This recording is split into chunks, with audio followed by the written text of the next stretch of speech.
Maps I think are crazy. A map of the Gulf of Mexico. Oh yes! Donald Trump got back into office and immediately decided that the #1 priority is renaming the Gulf of Mexico to the Gulf of America. So this is how it's now labeled if you're in the US on Google Maps, and then this is how it's labeled if you live in the UK. Gulf of Mexico brackets Gulf of America. Nice and confusing. And then if you're in Mexico, it is still called the Gulf of Mexico. Completely pointless change or a good idea? What do you reckon? The word soda sweeps across the US. So from 1947, most of the US called fizzy drinks pop, a few sodas knocking about, but mainly Coke, which is interesting. But now in 2024, only sort of the North say pop, most people say soda, and the South still say Coke. In the UK these days, it would be pop, but it's a word in my experience not used much at all these days. I feel like generally you just specify the specific drink that you require. Google Earth has begun updating images of Gaza. Okay, so this is Gaza before the Israeli war, and then this is after. That is heartbreaking to see. Here's another one.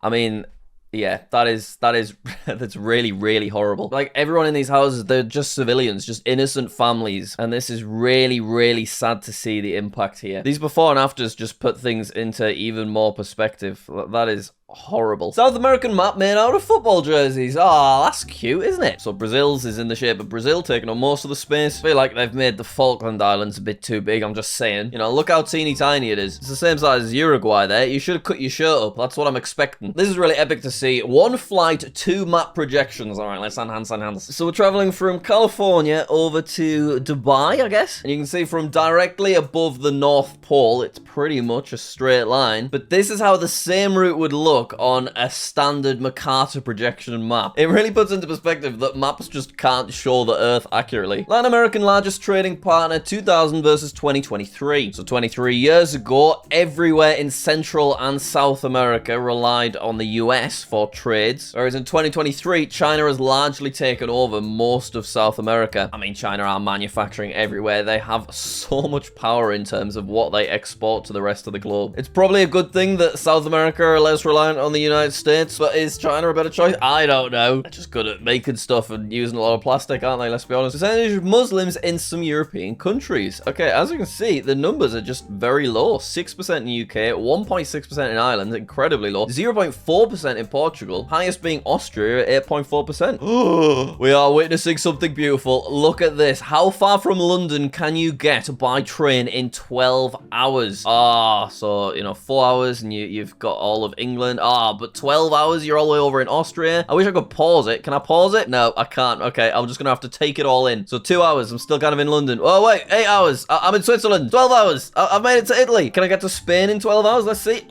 Yeah, just. Kind of crazy to think that I could get a 12-hour train to Barcelona. Why have I not done that? Maybe I should get it booked. Genuinely, I would like to do a lot of videos like that, and I am now in a position to do so. What would be an exciting place to get a train to for a video? Start in London, end in Rome? Maybe. Who needs a visa to enter the USA? Okay, so more or less all of Europe is visa-free, as long as you only stay 90 days. Don't outstay, you're welcome. Canada is visa-free for 6 months, which is nice, given its proximity. Australia and New Zealand. What's New Zealand doing over there? Who's moved to New Zealand? You thought I would notice? That's not where New Zealand goes. Get this map off my screen. The world's longest straight stretch of road is Highway 10 in Saudi Arabia, which features a completely straight segment that spans an incredible 256 kilometers, which is 159 miles without a single curve. Wow, that is crazy. If that wasn't Saudi Arabia, that would once again be another video. Though, would it actually be an incredibly boring vlog? I assume once you've seen an hour of the scenery, it's probably pretty much the same thing. But that is crazy to see from this distance. Second biggest religion in European countries. So you can see green, which is Islam, which is Muslim, absolutely dominates this map, which is interesting because that previous map showed how low the percentages was. So that just shows how high Christianity is in the majority of these green countries. Aliwai. Aliwai? I've never even heard of that religion. That's Syria, and nor have I heard of Baha'i, which is Czechian. Fair enough. Countries by their participation in the Paris Agreement. So everywhere was either already in it or they've joined, apart from the USA, which have withdrawn. When you're the only country out of like 200 different cultures and territories to withdraw from something, it suggests that perhaps that wasn't the correct decision. The human cost of World War II in Europe. When I see maps like this, I always think it's interesting and obviously very sad how much Russia lost. 24 million? Because in British schools, we're taught a lot about World War II. It's probably the main thing that you learn about in history. And we lost 450,000 people, which, you know, obviously is a lot, and all death is bad. But we don't really hear about any other countries and the sacrifices that they made. And you can can see that some of these numbers are ridiculously high. How to say John in Europe? So in the UK, it's John. In France, it's Jean. In Spain, it's Juan. In Portugal, it's Juan. In Iceland, it's John. In Norway, it's Johan. In Sweden, it's Johan. In Finland, it's Johanna. In Germany, it's Johann Hans. In Italy, it's Giovanni. In Turkey, it's Yeha. In Russian, it's Ivan. And in Ireland, it's Sean.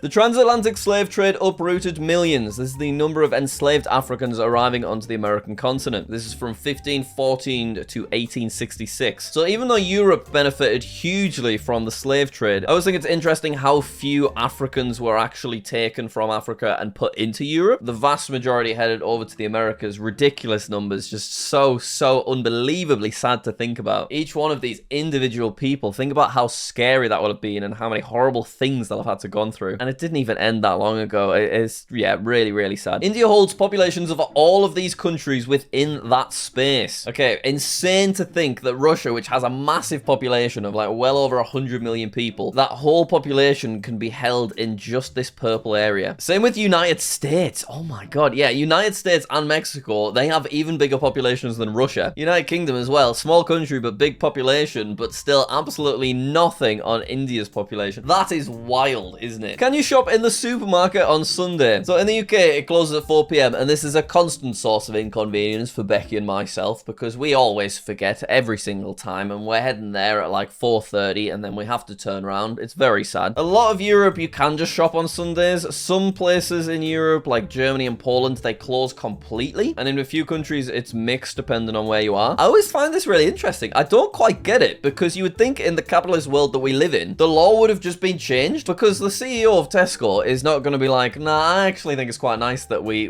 limit all of the revenue that we could be making at 4 p.m. every single Sunday. But alas, it's exactly what happens. It's interesting. Many shops close early on Sundays to give their staff time to rest and spend time with their families. Okay, yeah, but you can work different shifts. The weekend doesn't have to be Saturday and Sunday. You could work on a Sunday and then be off on a Monday, and then it's just quieter and less busy everywhere. I don't get why people have to stick to Saturday and Sunday. If we all just merged and mixed about, the places that you want to go to on the weekend would be less busy because everyone's shifts would be spread about. There is no way that the big billionaire CEOs are like, nah, give them a rest, it's a Sunday. Why can't we all just spread out our shifts? Countries with a higher GDP per capita than Poland. This is 1990 versus 2018. Okay, so let's see what changed. So 1990, a lot of countries had a higher GDP. However, it looks like Poland have been making a few moves, or some other countries have been in decline, because these days, per capita, Poland is now actually doing better than places like Russia and Kazakhstan and all of South America too. Well, I think that's good for Poland. Shout out to you, Poland. Europe's 5 oldest flags that are still valid. Shout out to Scotland, the oldest there at 832 AD. And it's a classic, to be fair to Scotland. Nice looking flag. All of the flags here quite straightforward design, apart from Albania with their scary 2-headed eagle, which is pretty badass looking, isn't it? Amazing, isn't it, to think about like how long ago this actually was and how much has changed while these flags have existed. Coin hoards of Roman Empire mapped. What does coin hoards mean? It's coins that have been buried together. Right, so I think they're suggesting that this is where coins are located underground or where they've been found underground. Obviously, it just shows that basically anywhere in Europe you could find them. But then it does spread as far as some areas of India and even China too. I could fancy a nice Roman coin, you know. I've looked at websites where you can buy them. Does anyone want to see me buy a Roman coin? Let me know. The US-Canada border is the longest international border in the world. This is how it looks overlaid onto Europe. Wow, that really puts things into perspective. Look how far that travels. Look at this. We're already further than France. You can't even fit it into Europe. It stretches more than the entire way across. Countries whose citizens have flown in space. Wow, that's actually far more countries than I would have expected. I want to see if countries whose citizens have landed on the moon map. I found one. As you can see, far fewer. Obviously, we've got the USA, we got Russia, but we also have China and India. A really interesting factor I learned about the moon, I've forgotten, so I'm going to Google it. No one has been back on the moon since 1972. Does no one else find that crazy? So much has happened since 1972. It's like, yeah, they made it to the moon in 1969, and then they were like, well, we've done that now. There's not really much point in going back, is there? I just think that's mad. You'd think at this point they'd have a little shop up there or something. Mexican Empire at its greatest territorial extent. This was back in 1823. You can see that it spread into a lot of the USA, what is now the US, and a lot further down into Central America too. Top 10 most visited cities in the world. Number 1 is Bangkok. Okay, fair enough. I thought it was Paris. Why did I think Paris was the most visited city? I wonder if it's like most visited from another country or something like that. But it's actually Bangkok, Istanbul, then London is 3rd, which is very high. Hong Kong, Mecca, Antalya, which is the second time that Turkey appears. Dubai, Macau, Paris, and Kuala Lumpur. Crazy that none of the Americas there are featured at all. Since the year 2000, every single men's water polo Olympic gold medalist has been born within this circle. It's actually quite interesting. You know, almost any country in the world can enter the Olympics, but this is where all of the winners have been born. What are they up to over there? What's in the water? What the European map would look like if sea levels dropped by 1,000 meters. This is always a really crazy looking map. Look at how different the United Kingdom looks, and look at the fact that it actually can connect to the Faroe Islands and then Iceland from an extension of that. And then Iceland ends up connecting to what, Greenland, I assume? Whoa, Sweden's down here. Norway's gone all the way up here. Oh my god, that looks crazy. It's interesting though, because you see Portugal, Spain, Turkey, Greece, this whole area, even Africa and everything, it doesn't look any different. Like, yeah, the Italian islands are connected, and I suppose we do also connect to Africa now. And Malta is slightly bigger, but it's over here that's had the greatest change. Whoa! Map pie? They've made a map of Europe and Northern Africa on a pie. How do you even do that? I assume it's not an accident.